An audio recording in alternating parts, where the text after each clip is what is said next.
Casa comigo? Ana disse sem se virar. Aquelas duas palavras atingiram-me como uma marretada, deixando-me sem ar no meu apartamento, no que agora era o nosso apartamento, no 402º andar da Torre do Milênio, com vista para a cidade de Évora, a estender-se lá embaixo, lavada pela chuva de abril. O que é que ela tinha dito? Os meus pulmões, por mais que tentassem, não conseguiam processar oxigênio suficiente para formar uma resposta coerente. Eu devia ter ficado em silêncio por uns 10 segundos, uma eternidade, antes de conseguir balbuciar um "o quê?" que mal saiu da minha garganta. Ana virou-se, os seus olhos cinzentos, do mesmo cinzento da tempestade lá fora, a fixarem-se em mim com uma intensidade que eu já conhecia, mas que nunca deixava de me desarmar. Tinha aquele ar profissional, o ar de alguém que acabara de fechar um negócio multimilionário, apesar de o que ela acabara de propor ser tudo menos um negócio. Casa comigo, não por romance, não por amor, pela Sofia, pela estabilidade, pela vida que construíste aqui. Eu não estava a perceber nada. Parecia uma daquelas conversas que só o pessoal de topo, os que movimentam o mundo, tinham.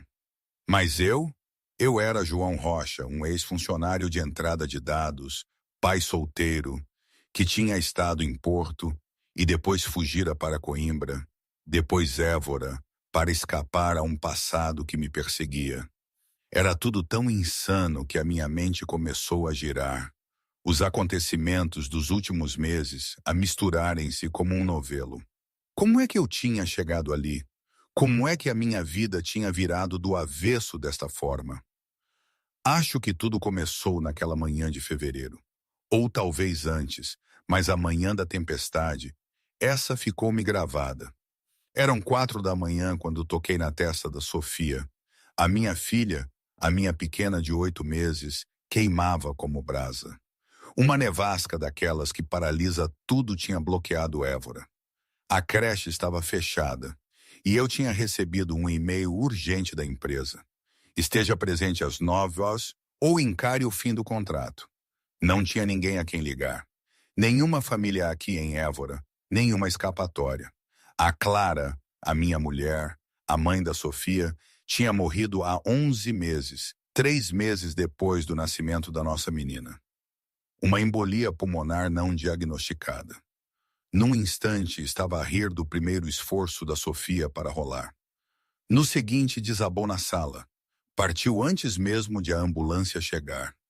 E depois veio a família Almeida, os pais da Clara, os 2 irmãos, o tio. Um homem que, pelo que me diziam, era dono de metade do imobiliário comercial de Porto. Eles desceram sobre a minha dor como abutres. Queriam a Sofia. Deixaram isso claro. Um escriturário de 28 anos, sem apoio familiar, a trabalhar 60 horas por semana por um salário quase mínimo, não podia dar à neta deles a vida que ela merecia. Eles tinham dinheiro, ligações, advogados à disposição. Abriram um processo de custódia 2 meses depois do funeral. Eu lutei. Mudei-me de Porto para Coimbra, depois para Évora, onde ninguém sabia o meu nome. Encontrei este apartamento, minúsculo, com correntes de ar, mas acessível. Consegui o emprego na Torre do Milênio, a enorme firma de investimentos que dominava o horizonte da cidade. O salário ainda era péssimo, mas era estável, legal e o mais importante, anônimo. Os Almeida não sabiam onde eu estava. Tinha a certeza disso.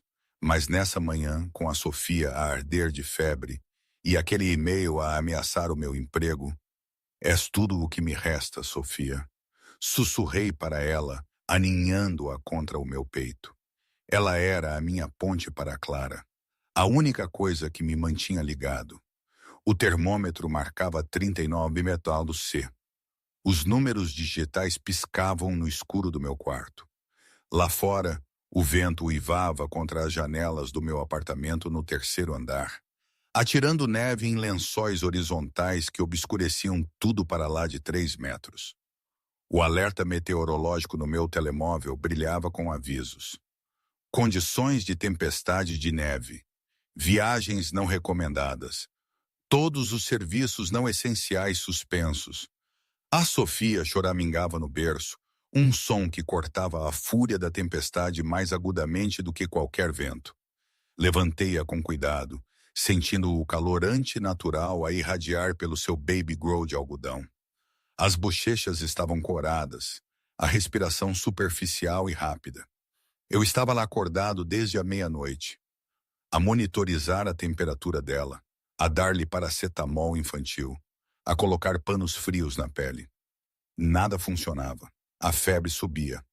Eu sei, meu amor, sussurrei, embalando-a contra o meu peito. Eu sei que dói. O meu telefone vibrou com um novo e-mail. A notificação iluminou o quarto escuro. Era do gabinete executivo da Torre do Milênio. Assunto: presença obrigatória, reunião de crise, sem exceções. O meu estômago afundou-se enquanto lia. Devido a falhas críticas no sistema durante a noite, todo o pessoal de operações de dados deve apresentar-se no escritório até às 9 de hoje, 11 de fevereiro. Isto não é opcional. A não comparência será considerada abandono de emprego. O trabalho remoto não está disponível para esta emergência. Verifiquei a hora. 4h47 da manhã. A creche que eu usava, a única dentro do meu orçamento, tinha enviado uma mensagem de texto horas antes, fechada devido às condições meteorológicas. Pus-me na janela do meu quarto, Sofia a arder contra o meu peito, e observei a cidade desaparecer num nada branco. Os candeeiros de rua criavam pequenas ilhas de visibilidade num oceano de neve. Nada se movia. Carros, limpa-neves. O mundo tinha parado. Mas a Torre do Milênio não. Pensei nos Almeida. Se eu perdesse este emprego, se não conseguisse pagar o aluguer, se mostrasse qualquer sinal de instabilidade, eles iriam encontrar-me. Os advogados deles argumentariam que eu era incapaz. Levariam a Sofia. Apagar-me-iam da vida dela como se eu nunca tivesse existido. Olhei para a minha filha, os olhos fechados, os punhos pequenos apertados contra a minha camisa. Vamos para o trabalho, disse calmamente. Tu e eu. Às 7h30 da manhã, tinha arrumado tudo o que me lembrei. Biberões, fórmula, fraldas, mudas de roupa, medicamentos para a febre, a mantinha macia com que a Sofia dormia todas as noites.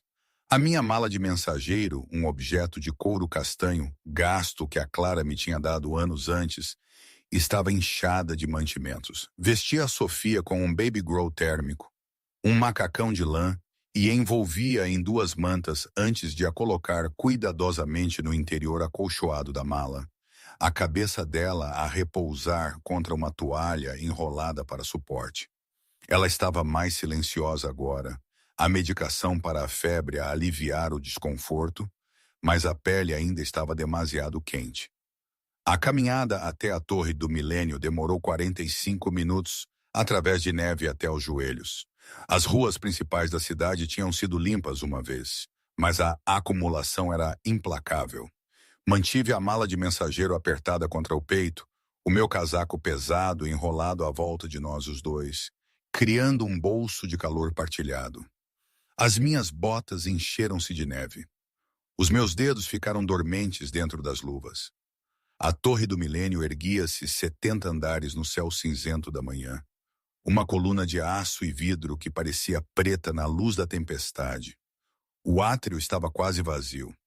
Passei o meu crachá na segurança, assenti ao guarda, que estava demasiado ocupado a ver o boletim meteorológico para se preocupar com o que os funcionários levavam. A viagem de elevador até o 14º andar pareceu interminável. O meu reflexo fitava-me das portas de metal polido. Um homem com olheiras escuras, barba por fazer. Uma mala de mensageiro que ocasionalmente se movia com pequenos tremores. Podia ouvir o meu próprio coração a bater por cima do zumbido do elevador. Quando as portas se abriram, o 14º andar estava silencioso. O departamento de operações de dados espalhava-se por um espaço aberto. Fileiras de secretárias, monitores escuros, O espaço iluminado pela luz cinzenta pálida que filtrava pelas janelas do chão ao teto. A neve pressionava contra o vidro, como se estivesse a tentar entrar. Movi-me rapidamente, mantendo a cabeça baixa. As salas de reuniões ficavam ao longo da parede leste. Pequenas caixas com paredes de vidro, para 4 ou 5 pessoas no máximo. Tentei a primeira porta. Trancada. A segunda também. A terceira abriu. Deslizei para dentro e fechei a porta cuidadosamente atrás de mim. A sala estava fria. O sistema de aquecimento ainda a lutar para recuperar depois do encerramento noturno. Pousei a mala de mensageiro na mesa de conferências e abri o fecho devagar. Sofia piscou os olhos para mim, os olhos vítreos de febre. Estamos bem, sussurrei, levantando-a. Vamos ficar bem. Espalhei o meu casaco de inverno pela mesa como uma cama improvisada e deitei a Sofia, envolvendo-a com as mantas extra. A sala tinha uma tomada no canto. Liguei o meu telefone e abri a aplicação de monitor de bebê que tinha descarregado semanas antes para emergências. Posicionei o telefone numa cadeira virada para a Sofia. O meu telefone de trabalho vibrou. A reunião ia começar em 5 minutos. 3 andares acima, verifiquei a Sofia mais uma vez. Estava sonolenta, confortável. A medicação para a febre a mantinha calma. Ativei o monitor, confirmei a ligação ao meu segundo telefone e dei um passo em direção à porta. Foi então que a ouvi chorar. Não um choramingar, não uma queixa. Um grito agudo que ecoou na caixa de vidro e se propagou para o escritório aberto lá fora. Congelei. Virei-me dividido entre a reunião que significava o meu emprego e a filha que precisava de mim. E nesse momento de hesitação, ouvi algo pior do que o choro da Sofia. Passos. Alguém estava a caminhar em direção à sala de reuniões. Alguém que não devia estar neste andar às 8h55 da manhã durante uma reunião de crise. A porta abriu antes que eu pudesse mover-me. Ana Silva não tinha dormido. Estava de pé junto à janela do chão ao teto do seu escritório no 68º andar, a ver a cidade desaparecer sob ondas brancas. Évora afogava-se no inverno e a Torre do Milênio estava a perder dinheiro a cada hora de tempo de inatividade do sistema. A falha noturna tinha se espalhado por 3 departamentos. Os clientes ligavam. Os parceiros estavam furiosos. Ana era CEO há 8 meses. 8 meses a provar-se numa posição pela qual lutara 20 anos para alcançar. 8 meses a ser chamada de fria, calculista e inumana. A administração escolhera porque ela tomava decisões impossíveis sem hesitar. Porque conseguia olhar para um balancete e ver exatamente onde cortar para salvar o buraco. As pessoas temiam-na. Isso estava bem. O medo significava que não faziam perguntas. O medo significava que não notavam a forma como ela às vezes ficava nessa janela, muito depois de todos os outros irem para casa, a olhar para o nada, a lembrar-se de uma vida diferente. Às 8h50 da manhã, Ana desceu ao 14º andar. A reunião de crise começaria no 17, mas ela tinha o hábito de percorrer o edifício durante as emergências, verificando cantos que outros ignoravam. Já tinha encontrado problemas desta forma antes. Funcionários a esconder falhas, sistemas ignorados, rachas na fundação que podiam derrubar tudo se deixadas sem atenção. O 14º andar devia estar vazio. As operações de dados trabalhavam em casa em dias normais. Apenas o protocolo de crise os tinha convocado. Ana percorreu as fileiras de secretárias escuras, os seus saltos a clicar no chão polido, o seu hálito visível no ar frio. Foi então que ouviu. Um bebê a chorar por 3 segundos. Ana Silva, que tinha sobrevivido a aquisições hostis de conselhos de administração, que tinha negociado fusões de $1.000 milhões sem emoção visível, que tinha construído uma reputação de controlo absoluto, congelou completamente. O som vinha das salas de reuniões. Moveu-se em direção a ele sem pensar. o seu corpo a operar por instinto mais antigo do que a lógica. A terceira porta estava fechada. A luz passava pelo vidro fosco. O choro aumentou. Ana abriu a porta. Um homem estava de pé no centro da pequena sala, de costas para ela, o corpo inteiro a irradiar pânico. Era jovem, na casa dos 20 e poucos anos, talvez, a usar uma camisa social e umas calças que já tinham visto demasiadas lavagens. À sua frente, na mesa de conferências, um bebê deitado, envolto em mantas por cima de um casaco de inverno. O bebê estava a chorar, o seu pequeno rosto vermelho e enrugado, os punhos a abanar no ar. O homem virou-se, o rosto a perder a cor quando a viu. Dona Ana, eu posso explicar. Ana não disse nada. Entrou na sala e fechou a porta atrás de si. O homem tremia. Por favor, eu sei que isto parece... Eu tenho creche, a tempestade. A minha filha estava doente, eu não tinha ninguém. O e-mail dizia obrigatório e eu não posso perder este emprego. Eu não posso. Vai parar de falar, Ana disse calmamente. Ele parou. Ana olhou para o bebê. 8 meses, talvez. Cabelo escuro, bochechas coradas, a chorar com a intensidade particular que falava de desconforto real, não apenas manha. A cama improvisada na mesa de conferências, o telefone apoiado numa cadeira, o ecrã a mostrar uma aplicação de monitor de bebê. Qual é a temperatura dela? Ana perguntou. O homem piscou os olhos. A temperatura dela? Ela está com febre. Qual a altura? 39. Toitelta você esta manhã. Eu dei-lhe medicamento às 7. Devia.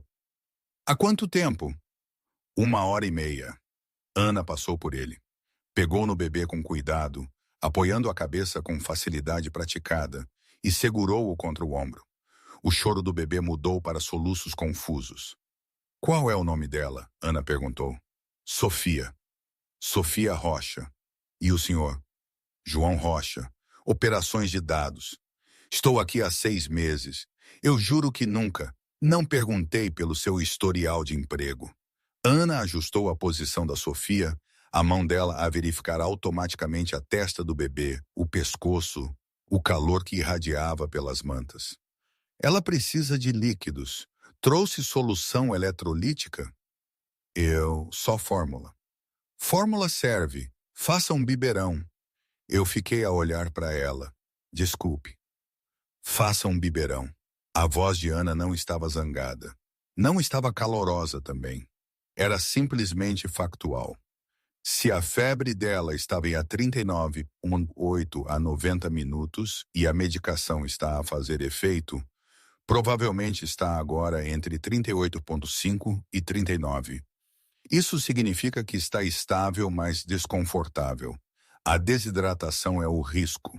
Ela precisa de líquidos e precisa de ser mantida calma. Faça o biberão. As minhas mãos tremiam enquanto tirava os suprimentos da mala de mensageiro. Ana observou-me a medir a fórmula com dedos desajeitados. Eu tinha a água de uma garrafa que aparentemente trouxera pela tempestade. Mexia com a concentração desesperada de alguém a tentar não partir. Quando lhe entreguei o biberão, Ana sentou-se numa das cadeiras de conferência e posicionou a Sofia na curva do seu braço. A BBB bebeu. O silêncio encheu a sala, quebrado apenas pelos pequenos sons de deglutição da Sofia e pelo vento a uivar contra as janelas. A neve acumulou-se na borda exterior, criando uma barreira branca entre a sala de conferências e o resto do mundo. Eu estava paralisado junto à mesa, à espera da explosão, a demissão, o segurança a escoltar-me para fora do edifício. Não aconteceu. Ana observava a Sofia beber. Os olhos do bebê estavam semicerrados agora, a febre a deixá-la sonolenta. A sua pequena mão agarrava a lapela do blazer de Ana, segurando o tecido caro com a confiança inconsciente de um bebê que não sabia o que era melhor. Não pode ficar aqui, Ana disse finalmente. Eu sei, eu vou sair. Eu vou... Quero dizer, nesta sala de conferências. Está demasiado frio. O sistema de aquecimento do edifício prioriza os andares executivos durante eventos climáticos. Ana olhou para mim.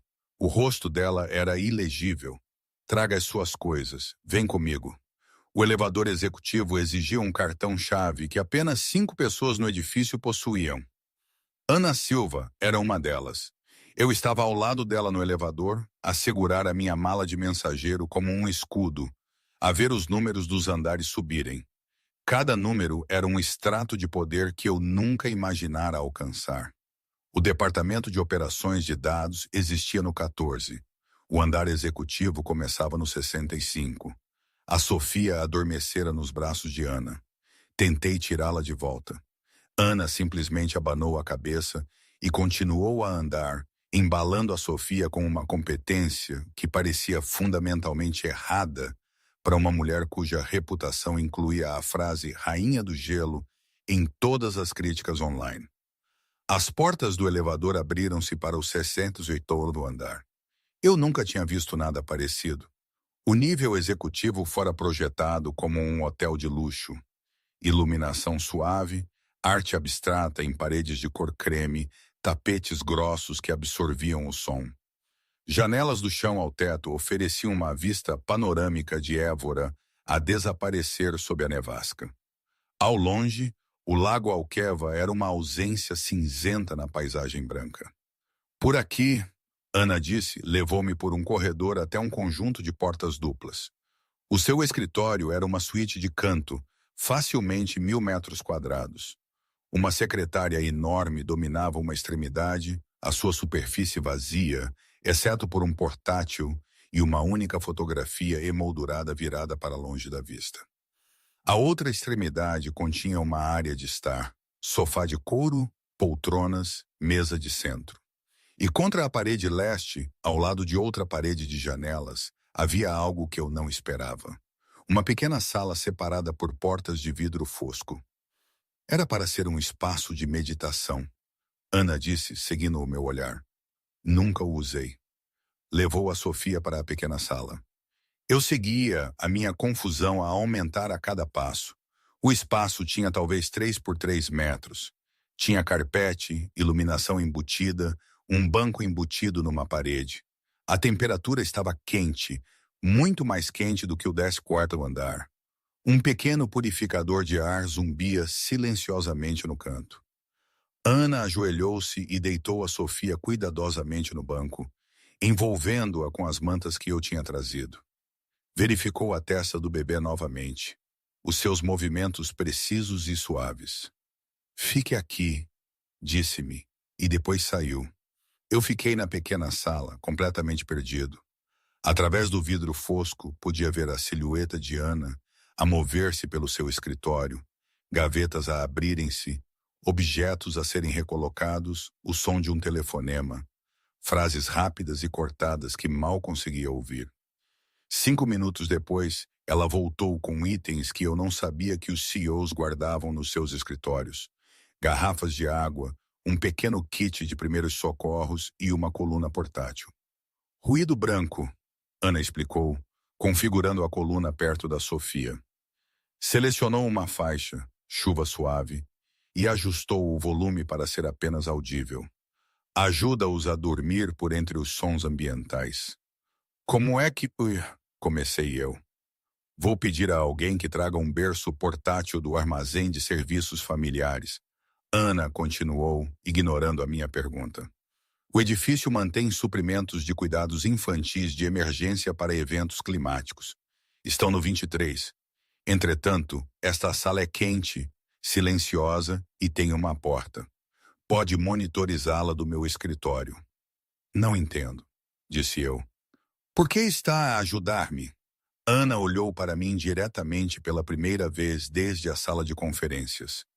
Os seus olhos eram cinzentos, o mesmo cinzento da tempestade lá fora, e continham algo que eu não conseguia identificar.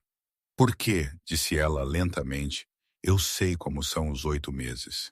Depois deixou-me sozinho com a minha filha e fechou as portas de vidro fosco atrás dela. Passei a hora seguinte num estado de suspensão surreal. Ana tinha me apontado para uma cadeira posicionada onde eu podia ver a pequena sala de meditação através do vidro fosco. Sofia dormia, visível como uma pequena forma embrulhada no banco. O ruído branco e a medicação para a febre mantiveram na calma. A temperatura dela estava a baixar. Verifiquei com o meu termômetro a cada 20 minutos, 38,5, depois 38,2. Através das janelas do escritório, a nevasca continuava o seu assalto à Évora. Ana trabalhava na sua secretária como se eu não estivesse ali. Digitava no seu portátil, atendia as chamadas com a eficiência concisa de que tinha ouvido falar nos rumores da empresa. Revia documentos que apareciam no seu ecrã com precisão rítmica. 2 vezes, outros executivos tentaram entrar no seu escritório. Ambas as vezes ela encontrou-os à porta e tratou dos negócios no corredor, garantindo que nunca viam lá dentro. Às 11h30 da manhã, um homem com o uniforme da manutenção chegou com um berço portátil, uma almofada de muda e um saco de suprimentos. Montou tudo na sala de meditação sem fazer perguntas, acenou a Ana e saiu. Eu transferi a Sofia para o berço. Ela mexeu-se, mas não acordou. Quando voltei para o escritório principal, Ana estava junto à janela, a olhar para a tempestade com os braços cruzados. Vai trabalhar daqui hoje, disse ela sem se virar. Vou fazer com que tragam o seu portátil e as credenciais de acesso. Vai participar nas reuniões de crise remotamente. Quando a sua filha precisar de si, o senhor responde. Ninguém vai questionar. Dona Ana, eu disse. A reunião a que devia ter comparecido às 9 foi cancelada. Ana continuou. A falha do sistema foi resolvida às 10h15 pela equipa noturna em Bombaim. A sua presença não era realmente necessária. Eu processei isto. O e-mail dizia obrigatório. O e-mail é um protocolo automático. É enviado a todos quando certos limites são excedidos. Ela finalmente virou-se para me olhar. Arriscou tudo por uma reunião que não importava. Eu não podia saber disso. Não, Ana concordou. Ficaram em silêncio. A tempestade pressionava contra as janelas, criando padrões na neve que pareciam quase intencionais, como se a própria cidade estivesse a tentar comunicar algo para o qual não tinha palavras. Por que os 8 meses? Perguntei. A expressão de Ana não mudou, mas algo se alterou nos seus olhos. Uma porta a abrir para uma sala que estivera trancada por muito tempo. Por quê? Disse ela calmamente. Foi a idade da minha filha quando a enterrei. Momentos como este com a Ana faziam-me parar e pensar. Sinceramente, tudo aquilo, a tempestade, a febre da Sofia, o pânico de perder o emprego e, de repente, estar no escritório da CEO mais temida de Évora com a minha filha a dormir numa sala de meditação, era completamente absurdo. Quer dizer, quem é que vive essas coisas? Na minha aldeia natal, se alguém contasse isto, diriam, este está a inventar, não é de cá. Eu, que sempre vivi uma vida tão normal, tão à tona, de repente, estava a afundar-me num mundo que parecia ter saído de um filme. E o mais estranho, sentia-me mais vivo, ou pelo menos mais presente, do que alguma vez me senti. A vida é uma coisa esquisita, não é? Às vezes, os momentos mais inesperados são os que te salvam. Ou te mudam, pelo menos. Não sei. Só sei que a cada dia que passava, menos sentia o chão nos meus pés. Mas talvez isso não fosse mal. Talvez fosse bom. Ana Silva tinha 26 anos quando se tornou mãe. Contou-me isto enquanto estava à janela.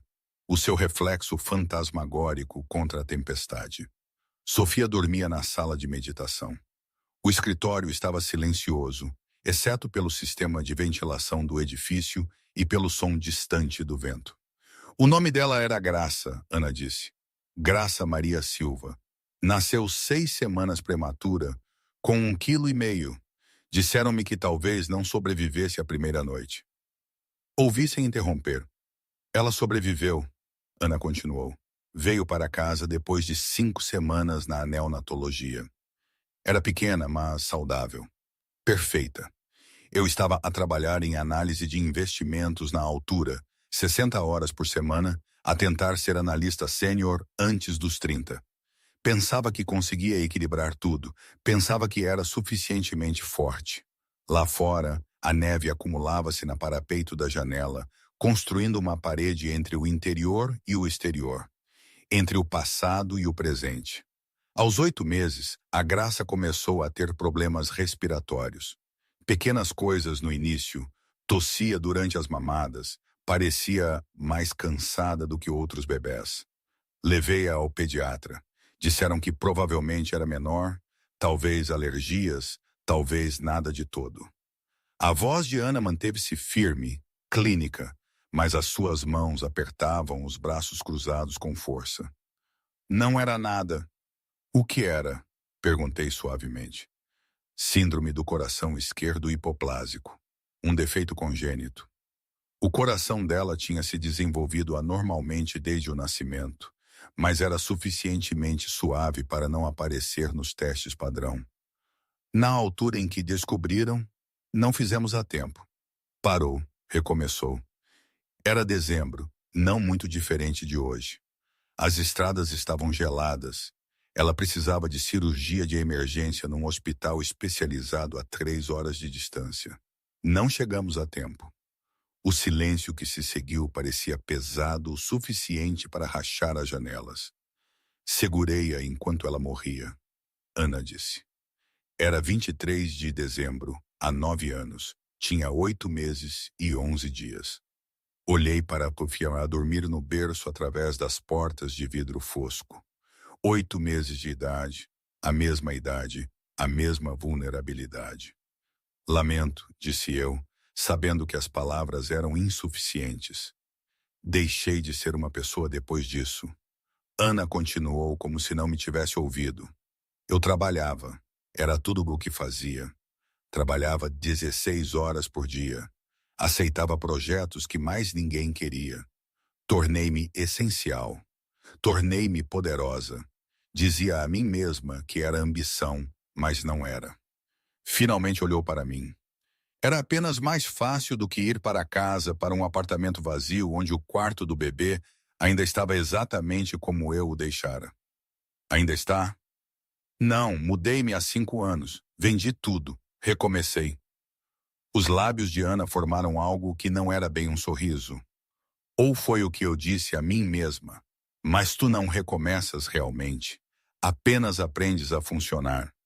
Pensei na Clara, na família Almeida, na forma como a dor te pode perseguir através de estados, te pode seguir para edifícios bloqueados pela tempestade e salas de conferências onde pensavas que estavas sozinho. Quando vi a Sofia esta manhã, Ana disse, não foi lógico. Não tomei a decisão de te ajudar. Apenas reagi. 8 meses, doente, sozinha num edifício onde ninguém se importava. Ela abanou a cabeça. Não consegui afastar-me. Obrigado, disse eu. As palavras pareciam pequenas, mas necessárias por ela não se ter afastado. Ana assentiu uma vez, depois voltou para a sua secretária como se a conversa tivesse esgotado a sua capacidade emocional para o dia. Mas reparei em algo que não tinha visto antes. No canto da sua secretária, virada para longe da vista casual, estava a fotografia emoldurada.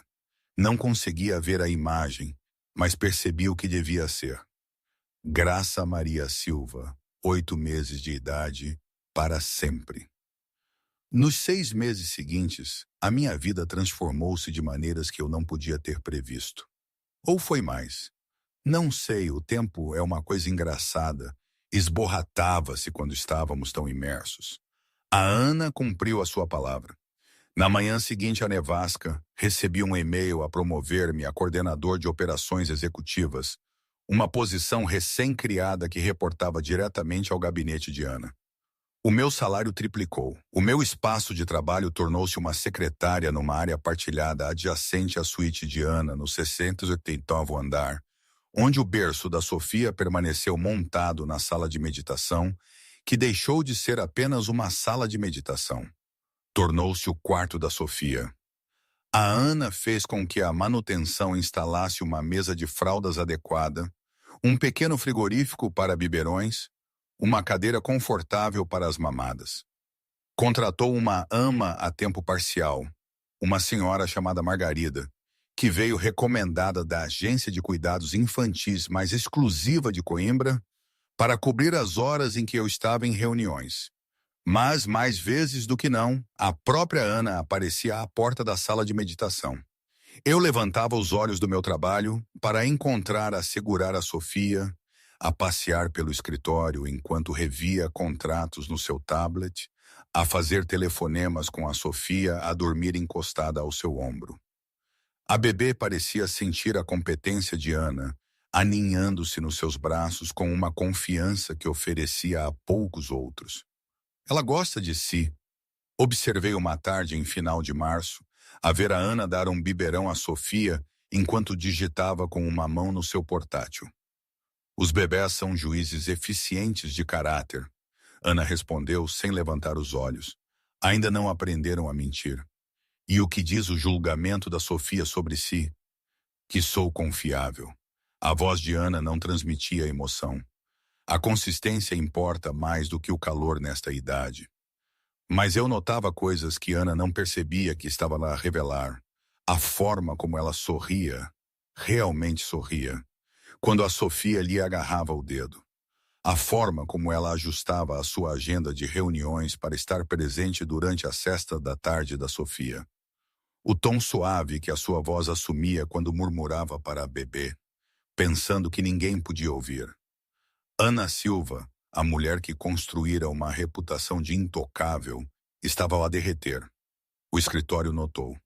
No início houve sussurros, boatos sobre a CEO a manter o filho de um funcionário no seu escritório, sobre favoritismo, sobre qualquer escândalo que as pessoas pudessem imaginar. Mas Ana tinha passado 20 anos a construir capital político. Quando a direção a questionou sobre o arranjo, ela apresentou-lhes dados, estatísticas de retenção de funcionários, métricas de produtividade do meu departamento, uma proposta para protocolos de emergência familiar a nível da empresa.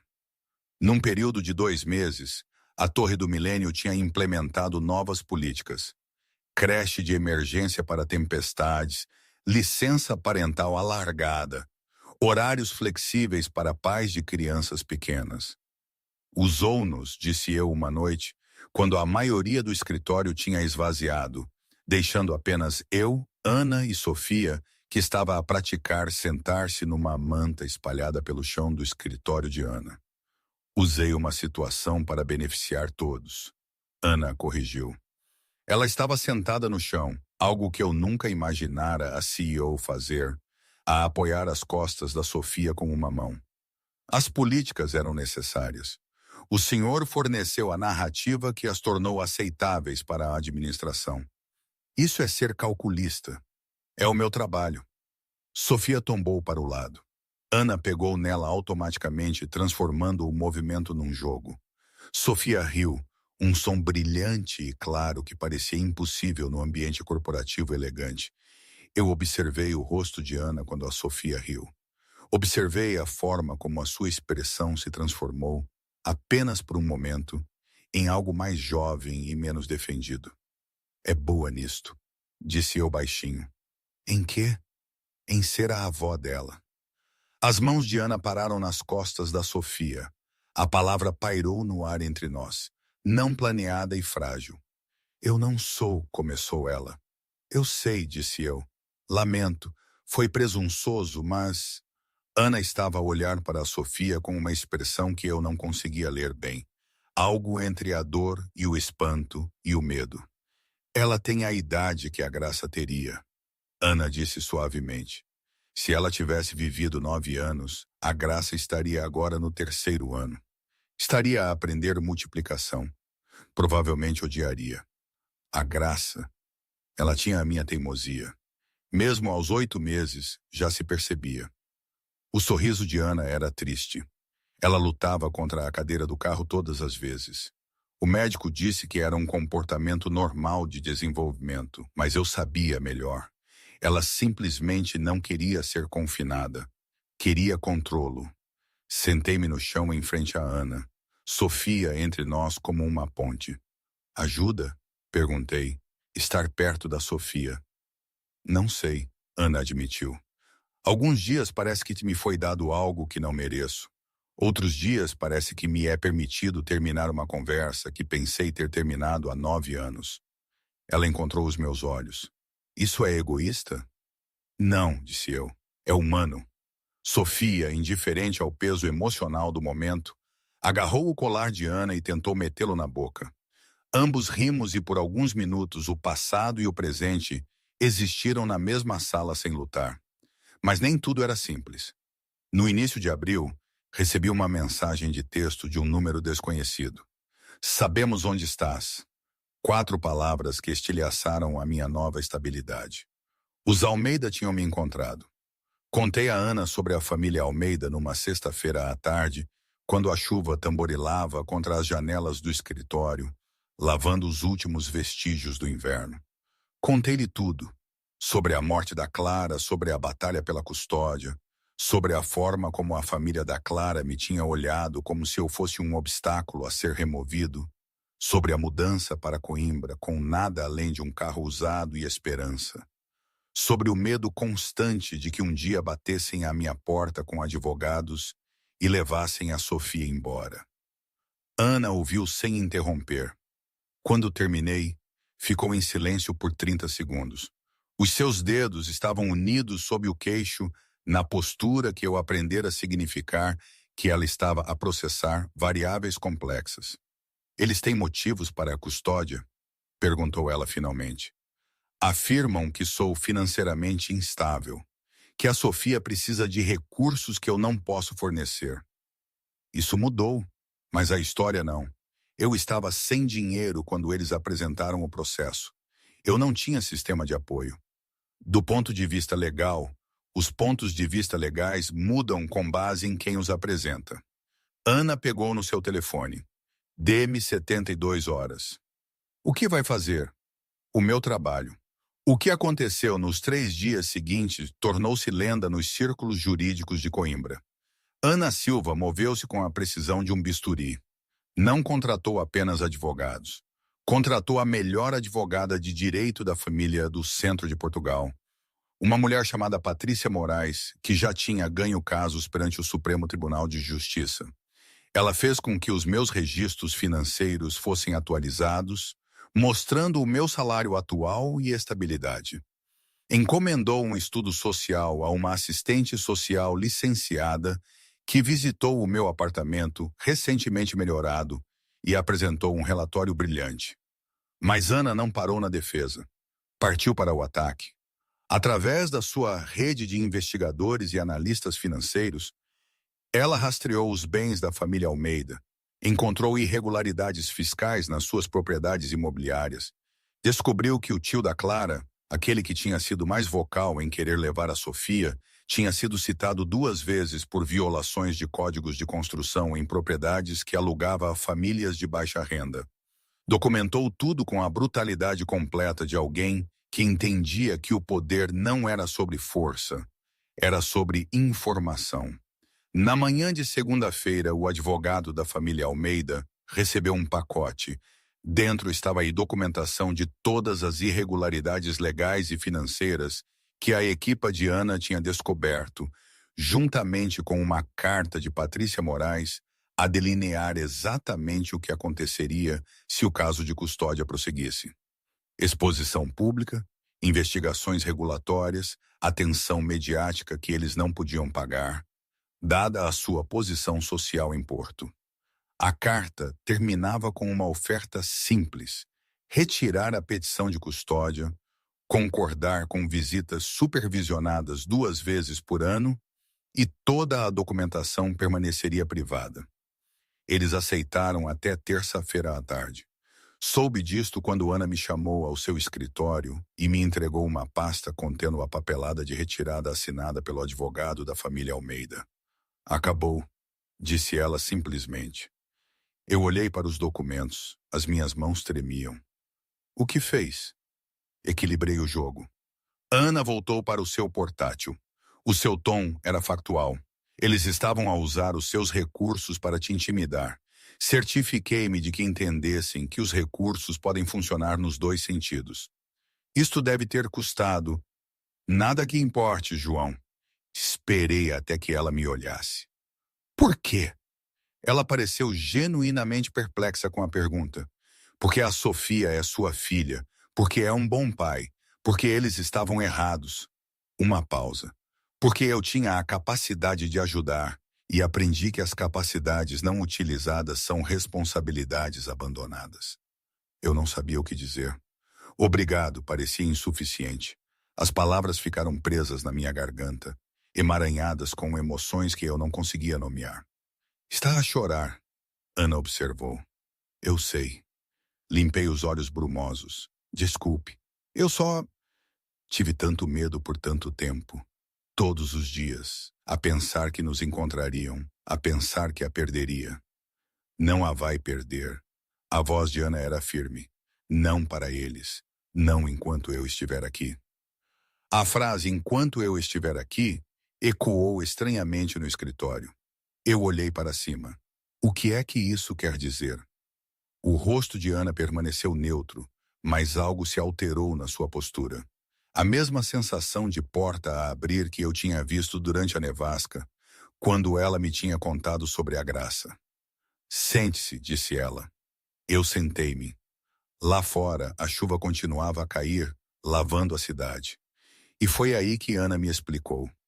Ela tinha sido diagnosticada 6 meses antes de me conhecer. Sentira-se cansada, mais do que cansada, exausta de uma forma que o sono não resolvia. Atribuíra-o ao estresse, à promoção a CEO, às exigências intermináveis de gerir uma empresa de $1.000 milhões. Quando a exaustão se transformou em náuseas, assumiu que era uma úlcera. A vida corporativa vinha com problemas de estômago. Todos sabiam disso. A tomografia encontrou o tumor em outubro. Carcinoma hepatocelular, estágio 3, possivelmente estágio 4, dependendo de como os oncologistas interpretassem as imagens. A taxa de sobrevivência a 5 anos é de aproximadamente 12%, dissera o seu médico no tom de alguém a dar notícias que já tinha dado demasiadas vezes. Com tratamento, podemos prolongar isso para 18. Ana assentira. Agendar os tratamentos não dissera a ninguém. Tinha feito a primeira ronda de quimioterapia em novembro. Agendar as sessões para as tardes de sexta-feira para ter o fim de semana para recuperar. Trabalhara através dos efeitos secundários com a mesma determinação obstinada que aplicara a todos os outros desafios da sua vida. Em dezembro, quando a nevasca a atingiu, quando eu levei a minha filha para o seu edifício, ela tinha completado 3 rondas. O prognóstico não tinha melhorado. Devias contar a alguém, Patrícia Moraes, que se tornara algo como uma amiga durante o caso Almeida, dissera na semana anterior. Não devias passar por isto sozinha. Mas Ana tinha passado por tudo o mais sozinha. A morte da Graça, os anos a construir a sua carreira como armadura contra a dor. As longas noites no seu apartamento penthouse 42 andares acima da cidade, a olhar para as luzes que representavam as vidas de outras pessoas, as ligações de outras pessoas. Tinha aprendido a funcionar em isolamento. Até a Sofia. Agora Ana sentou-se em frente a mim no seu escritório e sabia que o isolamento estava a terminar, quer ela quisesse ou não. Estou doente, disse ela, e as palavras pareciam dar um passo num penhasco sem saber o que esperava no fundo. A minha expressão mudou imediatamente. Que tipo de doença? Cancro do fígado. Estágio 3, possivelmente 4.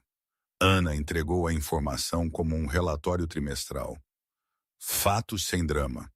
Tenho estado em tratamento desde novembro.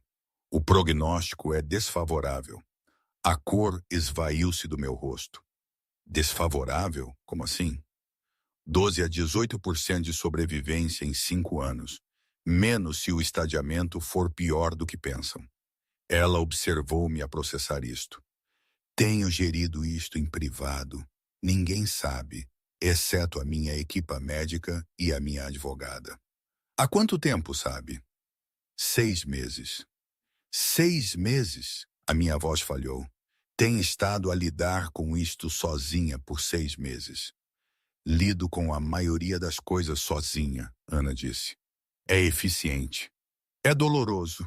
A palavra aterrou entre nós com uma força inesperada. Ana tinha se preparado para muitas reações. Piedade, desconforto, a retirada desajeitada que as pessoas frequentemente exibiam quando confrontadas com a mortalidade. Não se tinha preparado para a dor. Por que me está a contar agora? Perguntei. Porque a situação com os Almeida está resolvida. Porque é estável. Porque a Sofia está a prosperar. E porque vou fazer-lhe uma oferta, e o senhor merece saber todas as variáveis antes de decidir. Que oferta? Ana levantou-se e foi até a janela. A chuva tinha diminuído para uma garoa, deixando o vidro riscado com água que apanhava a luz da tarde. 42 andares abaixo, a cidade continuava o seu ritmo diário, indiferente às lutas individuais. Casa comigo, disse ela sem se virar. E assim, voltamos ao momento em que tudo parou, onde a minha respiração se tinha preso na garganta. Não entendo, repeti. Então deixe-me explicar. Ana voltou à sua secretária, tirou uma pasta e abriu-a. Lá dentro havia documentos legais, projeções financeiras, tudo organizado com a mesma precisão que ela aplicava às apresentações corporativas. Se eu morrer, quando eu morrer, a minha fortuna vale aproximadamente 47 milhões de dólares. Os atuais beneficiários incluem várias instituições de caridade e os meus pais, com quem não falo há 5 anos. Não tenho filhos, não tenho cônjuge, ninguém que precise. Ana olhou-me. Se o senhor casar comigo, torna-se o meu herdeiro legal. A Sofia torna-se a minha filha em tudo o que legalmente importa. Quando eu partir, terá recursos para lhe dar tudo. Educação, saúde, segurança, oportunidades. Ela deslizou os documentos pela secretária. Nunca mais terá de se preocupar com famílias como os Almeida. Terá o seu próprio poder. Eu olhava para os papéis sem os tocar. Está a pedir-me para casar consigo pelo seu dinheiro. Estou a pedir-lhe para casar comigo pelo futuro da Sofia. Isso não é... Levantei-me abruptamente, andando até a janela. A chuva esbatia a cidade lá embaixo. Não está a pensar com clareza. Está doente. Está com medo. Mas esta não é a resposta. Qual é a resposta, então? A voz de Ana permaneceu calma. Tenho entre 2 e 5 anos, possivelmente menos. Vou passar esse tempo a morrer sozinha no meu apartamento ou vou passá-lo com propósito, com a Sofia, consigo, a criar algo que me sobreviva? Estar a falar disto como se fosse um negócio? Porque Ana disse. Estou a oferecer-lhe segurança em troca de companheirismo. É uma transação com termos claros e benefícios mútuos. Virei-me para encará-la. E o que é que ganha com isso além da oportunidade de fazer de benfeitora? Pela primeira vez, a compostura de Ana vacilou. Eu não morro sozinha, disse ela baixinho. Consigo passar o tempo que me resta sendo algo diferente da CEO fria que todos temem. Consigo ler histórias para dormir. Consigo ver a Sofia aprender a andar. Consigo ter o que perdi quando a Graça morreu. A voz dela desceu para um mero sussurro. Consigo importar a alguém antes de deixar de importar de todo. A vulnerabilidade naquelas palavras atingiu-me mais forte do que qualquer argumento lógico poderia ter feito. Pensei nas últimas 6 semanas, em Ana a segurar a Sofia às 3 da manhã, quando a bebê teve outro pico de febre. Em encontrá-la a ler livros de parentalidade no seu escritório, depois de todos os outros terem ido embora. Na forma como ela demoliu as ameaças legais da família Almeida, sem que lhe fosse pedido, sem esperar gratidão. Na forma como ela olhava para a Sofia como se estivesse a lembrar-se de como acreditar nas coisas. Isto é uma loucura, disse eu. Possivelmente. As pessoas vão falar. Já falam. Vou parecer que a estou a usar. O Senhor estará a usar-me, Ana salientou. É esse o acordo. Eu uso-o para propósito. O Senhor usa-me para segurança. A Sofia usa-nos a ambos para a família. E quanto a... Parei. E quanto a quê? E quanto a quando se for? As palavras pareceram brutais, mas necessárias. A Sofia vai perdê-la, vai lembrar-se de si, vai sofrer, está a pedir para se tornar a mãe dela, sabendo que a vai deixar. Os olhos de Ana brilharam, mas a sua voz manteve-se firme. Melhor ter uma mãe por 2 anos do que mãe nenhuma. Melhor ser amada temporariamente do que nunca ser amada de todo. A Sofia não vai lembrar-se da graça, mas pode lembrar-se de mim. Ela fez uma pausa. É egoísta querer isso? Sim, disse eu. E não sei. Ficamos em silêncio. Lá fora, a chuva parou, deixando a cidade lavada e com um aspecto novo na luz do final da tarde. Preciso de tempo para pensar, disse eu finalmente. Claro! Ana fechou a pasta. Leve o tempo que precisar. A oferta permanece aberta, independentemente. Eu movi-me em direção à porta, depois parei. Se eu disser que sim, e não estou a dizer que o farei, eu tenho condições. Diga-as. Não é um arranjo de negócios, é uma família. Isso significa que luta para viver. Não desiste só porque as estatísticas são más. Está em tratamento. Quero dizer, tente mesmo. Encontre especialistas. Obtenha segundas opiniões. Lute como lutou pela Sofia contra os Almeida. A minha voz era feroz. Porque se me vai pedir para casar consigo, se vai pedir a Sofia para amar, então tem de acreditar que há algo pelo qual vale a pena lutar. Ana olhou para mim por um longo momento. Não sei se posso prometer isso. Então descubra, disse eu, porque não estou a aceitar para a ver morrer, estou apenas a aceitar para a ajudar a viver. Casamos 3 semanas depois, na Conservatória do Registro Civil de Évora. A cerimônia durou 11 minutos. O oficial era um homem cansado chamado Leonardo, que realizava cerimônias civis todas as terças e quintas-feiras. As testemunhas foram Patrícia Moraes e Margarida, a ama. Sofia dormiu durante todo o tempo, num porta-bebés preso ao meu peito. Ana usava um vestido cinzento que possuía há anos. Eu usei o fato da minha entrevista na Torre do Milênio. Agora devidamente ajustado, graças à insistência de Ana. Trocamos anéis simples de ouro numa sala que cheirava a carpete velha e a eficiência administrativa. Quando Leonardo disse, pode beijar a noiva, Ana e eu olhamo-nos sem jeito, depois aproximamo-nos para um breve contato casto que satisfazia a exigência legal sem pretensão de romance. Parabéns, disse Leonardo com o entusiasmo de alguém que o tinha dito 500 vezes. Saímos para o sol de maio como marido e mulher. O apartamento penthouse era tudo o que o meu antigo lugar não era. Espaçoso, luminoso, com controle de temperatura e vistas do Lago Alqueva através de janelas do chão ao teto em todas as divisões. Ocupava todo o 42º andar da Torre do Milênio, um espaço que Ana tinha comprado há 5 anos e que nunca tinha conseguido fazer sentir como um lar. É demasiado grande, disse eu na primeira noite, parado na sala de estar, que podia ter encaixado o meu antigo apartamento 2 vezes. Foi projetado para entretenimento, Ana explicou, desembalando as coisas da Sofia no que se tornaria o quarto do bebê. Nunca me entretive. Então por que o comprou? Porque estava disponível, porque era apropriado para a minha posição. Ela parou a considerar porque espaços vazios são mais fáceis de gerir do que os cheios, não te lembram do que está em falta. Eu olhei em volta para a decoração imaculada tipo hotel.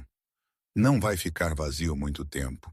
A Sofia é muito boa a preencher espaços. Eu estava certo. Num mês a penthouse transformou-se. Os brinquedos da Sofia apareceram na sala de estar. Blocos macios, livros de cartão, um tapete de brincar com animais de tecido pendurados. A cozinha, que Ana admitiu mal ter usado, encheu-se de biberões, recipientes de fórmula, copos para beber. O quarto extra tornou-se um quarto de bebê adequado, com um berço, cadeira de baloiço e paredes pintadas de um amarelo suave que captava a luz da manhã. Ana contratou uma ama a tempo inteiro para os dias em que ela e eu trabalhávamos, mas mais vezes do que não, ela estava em casa. Tinha reduzido o seu horário na Torre do Milênio, delegando responsabilidades a VPs que esperavam há anos por mais autoridade. Trabalhava do apartamento 3 dias por semana, atendendo chamadas da mesa da sala de jantar, enquanto Sofia brincava aos seus pés. Ela aprendeu a cozinhar. Isso surpreendeu-me mais do que qualquer outra coisa. Ana Silva, que construíra um império com eficiência implacável, passou junho a ensinar-se receitas básicas de tutoriais do YouTube, produzindo refeições que variavam de medíocres a ocasionalmente impressionantes. Não tem de fazer isto, disse eu uma noite, a vê-la lutar com a massa da massa. A Sofia deve crescer com refeições caseiras. Ana respondeu, a domar a massa. É mais saudável. Os livros de parentalidade todos recomendam. Está a ler livros de parentalidade? Já li 7. Ela olhou para cima, farinha a empoeirar-lhe a bochecha.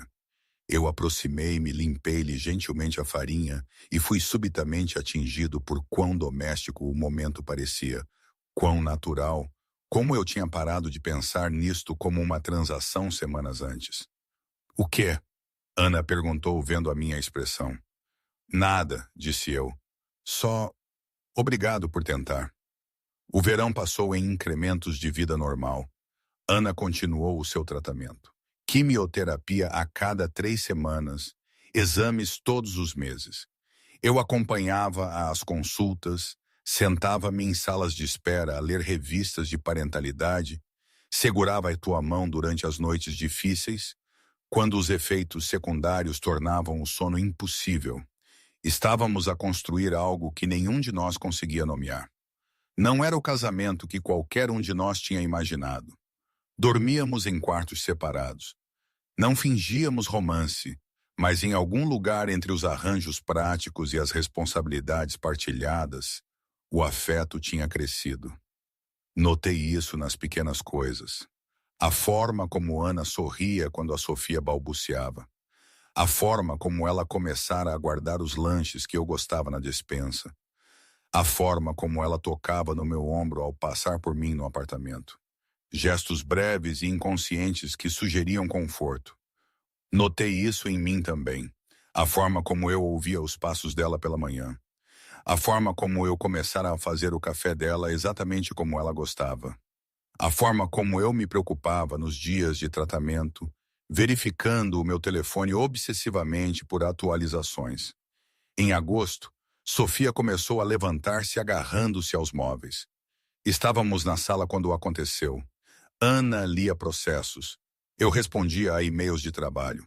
Sofia brincava com blocos. De repente, ela agarrou a beira da mesa de centro e puxou-se para a posição de pé, bamboleando-se com o equilíbrio precário de uma nova conquista. João, Ana disse com urgência. Olha, nós dois observamos, congelados, enquanto Sofia ficou de pé por 5 segundos, 10 segundos, 15. Depois ela olhou para nós, pareceu perceber que tinha uma audiência e deu-nos o maior sorriso que eu já tinha visto. Caiu de rabo, almofadado 1 segundo depois, completamente imperturbável. Viu isso? O rosto de Ana estava transformado pela alegria. Ela ficou de pé. Ela realmente ficou de pé. Ficou! Peguei no meu telefone. Vou filmar. Faz de novo, Sofia. Mostra a Ana. Passamos a hora seguinte a incentivar a Sofia a repetir a sua conquista, celebrando cada tentativa bem-sucedida com aplausos que faziam a bebê rir. Naquela noite, depois de Sofia adormecer, encontrei Ana parada à porta do quarto do bebê, a observar a bebê respirar no brilho suave da luz noturna. A graça nunca chegou a esta fase, Ana disse baixinho. Nunca se levantou, nunca andou. Eu costumava imaginar como seria, que Marcos estava a perder. Não os está a perder agora, disse eu. Não. A voz de Ana era suave. Não estou. Ela virou-se para me olhar. E naquele momento vi algo na sua expressão que me fez prender a respiração. Gratidão, sim, mas também algo mais profundo. Algo que parecia perigosamente com amor. Preciso de te dizer uma coisa, Ana disse. Estou com medo. A confissão pareceu custar-lhe. Estou aterrorizada, na verdade, de morrer. De deixar a Sofia, de te deixar, de ter encontrado isto. Ela gesticulou para o quarto do bebê, para a vida que tinham construído, e de saber que talvez não possa mantê-lo. Aproximei-me. Está a mantê-lo. Está a lutar. E está aqui por agora. E agora é o que importa. Ficamos juntos na entrada, a observar Sofia a dormir. Ambos a pensar no tempo e em quão pouco dele alguém realmente tem, enquanto dele se pode desperdiçar à espera do momento perfeito. Em vez de reconhecer que esta terça-feira normal de agosto já era perfeita. Sofia disse a sua primeira palavra esta manhã. Mencionei. Ana olhou para mim. O quê? Quando? Por que não me disseste? Estou a dizer-lhe agora. O que é que ela disse? Eu sorri. Mamã. O rosto de Ana desfez-se. Cobriu a boca com a mão, mas o soluço escapou de qualquer forma, cru e quebrado e lindo. Ela estava a olhar diretamente para si. Continuei suavemente. Quando estava a fazer o pequeno almoço, estava a contar-lhe o seu horário para o dia. E ela olhou para cima e disse, mamã, tão claro como qualquer coisa. Eu não ia contar-lhe porque pensei que talvez fosse apenas balbuciar, mas ela disse 3 vezes mais hoje. Sempre a olhar para si. Ana estava a chorar abertamente agora. As lágrimas escorriam-lhe pelo rosto de uma forma que eu nunca tinha visto. Sou a mãe dela, sussurrou ela. Depois de tudo, depois da graça, depois de pensar que nunca... Eu puxei-a para um abraço. Ela desabou contra mim, a tremer com soluços que pareciam ter sido contidos por 9 anos. É a mãe dela, confirmei, segurando-a enquanto ela chorava, e está a fazer um trabalho incrível. Ficamos assim por muito tempo, apertados um ao outro na porta do quarto da Sofia, enquanto a cidade brilhava 42 andares abaixo e um bebê que chamara Mamã a 2 pessoas dormia pacificamente atrás deles. Outubro trouxe outra ronda de exames. Ana foi sozinha, insistiu nisso apesar dos meus protestos. Esperei no apartamento, a andar pela sala de estar enquanto Sofia dormia, verificando o meu telefone a cada 30 segundos por atualizações que não vinham. 3 horas depois de ela ter saído, Ana ligou. Pode encontrar-me no escritório? A voz dela estava estranha, plana. Eu não conseguia lê-la. Está bem. Apenas encontre-me no escritório, por favor. Cheguei e encontrei Ana parada à sua janela no segundo andar, a olhar para Évora, vestida com as cores do início do outono. O lago ao longe ainda estava azul sob nuvens que se acumulavam. Os boletins meteorológicos previam a primeira neve da estação até o fim de semana. O que disse o médico? Perguntei, o meu coração a martelar. Ana virou-se. O rosto dela era ilegível. O diagnóstico inicial estava errado, disse ela lentamente. Não errado exatamente, incompleto. Não entendo. O tumor que encontraram em outubro, aquele que classificaram como carcinoma hepatocelular de estágio 3, possivelmente estágio 4, não era o que pensavam que era. Ela tirou uma pasta da sua secretária. Relatórios médicos, imagem de tomografia, texto denso que eu não conseguia processar rápido o suficiente. Era benigno. Um adenoma hepático. Muito raro. Pode parecer idêntico ao cancro nas imagens. Pode até causar sintomas semelhantes. Mas não é cancro. O meu cérebro gaguejou. O quê? Eu não tenho cancro, Ana disse e a sua voz quebrou nas palavras. Eu nunca tive cancro. Os oncologistas falharam.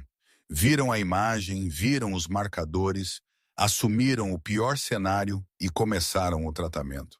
Só hoje, quando os exames mostraram o tumor a responder impossivelmente bem à quimioterapia, é que voltaram atrás e reexaminaram tudo. Ela estava a chorar agora. Eu não estou a morrer, João. Eu vou viver. A pasta caiu das suas mãos, os papéis espalharam-se pelo tapete caro. Atravessei o escritório em 3 passos e puxei-a para mim. Ana desabou no abraço, a soluçar com a intensidade de alguém que passara um ano a preparar-se para a morte, apenas para lhe ser devolvida a vida.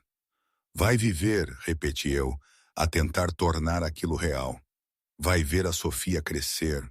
Vai. A minha voz falhou. Vai ficar bem. Ficamos juntos à janela com vista para Évora, abraçados enquanto o peso do erro de diagnóstico e da quimioterapia e da falsa mortalidade se dissipava como a névoa a queimar sob o sol da manhã. Casei-me consigo a pensar que tinha 2 anos. Ana disse, finalmente, a sua voz abafada contra o meu ombro. Talvez menos. Pensei que estava a dar a Sofia uma mãe temporariamente. Eu achei que pensou errado, disse eu. Está preso a nós agora. A sério? Por anos e anos. Ana recuou para me olhar. O seu rosto estava manchado de lágrimas. A sua compostura de CEO cuidadosamente construída, completamente destruída. Ela parecia mais jovem, mais suave, aliviada. Não quero que seja uma transação. O quê? O nosso casamento? A nossa família? Não quero que seja sobre dinheiro ou segurança ou luta porque estou doente.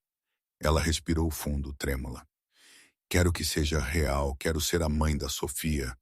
Não porque estou a morrer e desesperada, mas porque a amo. Porque amo. Ela parou. O meu coração estava a acelerar. Porque ama o quê? Ana sussurrou. Eu amo-te. Não sei quando aconteceu. Talvez quando confiaste o suficiente em mim para me contares sobre os Almeida. Talvez quando me desafiaste a lutar em vez de aceitar o diagnóstico. Talvez todos os dias desde a nevasca. Mas eu amo-te e quero que isto seja real se isso for algo que tu puderes. Beijei-a. Não foi como o nosso beijo de casamento, breve e obrigatório. Isto era tudo o que tínhamos estado a construir durante 8 meses. Alívio e alegria e o espanto particular de encontrar amor onde menos se esperava. Quando nos separamos, ambos ofegantes, Ana estava a sorrir por entre as lágrimas. Eu amo-te também, disse eu. Acho que já há meses. Eu só pensava que não era permitido. Porque se supunha que era prático, Ana terminou. Sim, nada disto foi prático. Ana salientou. Apaixonei-me por um homem que apareceu durante uma nevasca com um bebê doente. Casei-me com ele a pensar que estava a morrer. Aprendi a cozinhar. Li livros de parentalidade. Nada disso é prático. É perfeito, corrigi eu. Beijamo-nos novamente por mais tempo desta vez, até que o telefone de Ana vibrou com uma mensagem de Margarida. Sofia acordou. Está a pedir pela mamã. Por nós os dois? Perguntei eu, lendo por cima do ombro dela. Por nós os dois. Ana confirmou. Saíram juntos do escritório, desceram de elevador para o 402º andar, entrando na nossa casa onde Margarida lia para Sofia no sofá da sala. Mamã! Sofia gritou quando viu Ana esticando os 2 braços. Papá! Ana pegou nela, beijando-lhe a testa. Olá, minha doce. Tiveste uma boa sesta? Ela esteve a perguntar por si a tarde toda, Margarida disse a recolher as suas coisas. Muito insistente no onde mamã. Depois de Margarida sair, os 3 sentamo-nos juntos no sofá. Sofia brincava com blocos, ocasionalmente trazendo um para mostrar a Ana ou a mim, balbuciando na linguagem que só ela entendia. O apartamento encheu-se dos sons comuns da família. Risos, conversa, o baque suave dos blocos de madeira no tapete. Lá fora, as primeiras flocos de neve da estação começaram a cair. Observei-os a acumularem-se na varanda, a pensar num diferente dia de neve 8 meses antes, quando eu estava aterrorizado e sozinho, a carregar um bebê doente por uma tempestade sem outro plano senão o desespero. No que está a pensar? Ana perguntou, seguindo o meu olhar. Que o inverno acaba, disse eu. Mesmo quando pensamos que não vai. Mesmo quando estamos no meio da tempestade, a pensar que é só isto que existe. A primavera chega de qualquer forma. Ana encostou a cabeça no meu ombro. Sofia trepou para o espaço entre nós, aconchegando-se contra os nossos dois peitos, como se tivesse sido desenhada para encaixar exatamente ali. A primavera chega, Ana concordou suavemente. 2 anos depois, a reunião anual de acionistas da Torre do Milênio foi realizada num edifício histórico renovado no centro de Évora. Ana Silva estava no pódio a apresentar os resultados do quarto trimestre com a precisão que os acionistas tinham passado a esperar. Mas este ano havia algo diferente. Na primeira fila sentavam-se João Rocha, agora Chief Operations Officer, e ao seu lado uma menina de 2 anos e meio com cabelo escuro e os olhos cinzentos da mãe. Sofia usava um vestidinho e balançava os pés na cadeira, ocasionalmente fazendo perguntas em voz alta que eu respondia em sussurros. E finalmente Ana estava a dizer: é com prazer que anuncio que a Torre do Milênio foi reconhecida nacionalmente pelas nossas iniciativas de apoio à família no local de trabalho. Nos últimos 18 meses, a retenção de funcionários aumentou 23%, e vimos uma melhoria acentuada na produtividade em todos os departamentos com pais jovens. Os acionistas aplaudiram educadamente. Ana olhou para a sua família na primeira fila. Sofia acenou. Eu sorri. Este sucesso não foi alcançado apenas através de políticas. Ana continuou. Foi alcançado ao lembrar que as empresas são feitas de pessoas. Pessoas com famílias, pessoas com emergências, pessoas que às vezes precisam de trazer as suas filhas doentes para o trabalho durante nevascas. Ela fez uma pausa, deixando as palavras assentar. Há 2 anos, aprendi que os líderes mais fortes são aqueles que se lembram do que é sentir-se impotente, ter medo, precisar de ajuda. Eu construí essas políticas porque alguém um dia precisou delas desesperadamente e eu tinha o poder de as fornecer. Depois da reunião, encontrei-a no corredor com a Sofia. Foi um bom discurso, disse eu. Foi honesto, Ana corrigiu, pegando na Sofia, que imediatamente começou a brincar com o colar da mãe. Como é que ela esteve? Perfeita. Ela só perguntou quando a mamã acaba. Umas 12 vezes. Ana riu. Isso é uma melhoria. No mês passado foram 20. Caminhamos juntos em direção ao parque de estacionamento. Sofia tagarelava sobre tudo e nada, os seus pais a ouvirem com a atenção que a fazia sentir como o centro do universo. No carro, a caminho de casa, pelas ruas outonais de Évora, Sofia adormeceu na sua cadeira. Eu estendi a mão e peguei na mão de Ana. Tenho novidades, disse eu. Boas notícias, penso eu. Recebi a minha carta de aceitação. O programa Executive MBA começa em janeiro. Ana apertou a minha mão. Estou orgulhosa de ti. Não o teria conseguido sem o programa de apoio à propina. Teria, Ana disse, mas fico feliz que não tenha tido de o fazer. Conduzimos num silêncio confortável, o tipo que vem de anos de conhecimento mútuo, de construir uma vida juntos, um momento comum de cada vez. Naquela noite, depois de Sofia adormecer, Ana e eu paramos na janela do nosso apartamento, a ver a neve começar a cair. A primeira neve verdadeira da estação. Quase 2 anos até o dia desde a nevasca que mudou tudo. Lembra-se daquela manhã? Perguntei. Cada detalhe, Ana disse, parecia aterrorizado. Sofia ardia em febre. Pensei que ia ter um ataque de pânico no meu escritório. Pensei que me ia despedir. Pensei que estava a morrer, Ana disse suavemente. E depois deu-me uma razão para viver. Virei-me para encará-la. Nós demos razões um ao outro. Sim, Ana concordou. Lá fora, a neve continuava a cair, cobrindo Évora de branco. Mas dentro da nossa casa, 42 andares acima da cidade, rodeados pelas evidências de uma vida bem vivida, brinquedos e livros e fotografias e amor, a primavera florescia eternamente. A neve derreteria. Sempre derreteu. Mas a família fica. É engraçado pensar que em dias como este, com a neve a cair, consigo sentir um calor que não imaginava. A vida é cheia de surpresas, não é? E nós abraçámo-las todas, sem certeza de nada,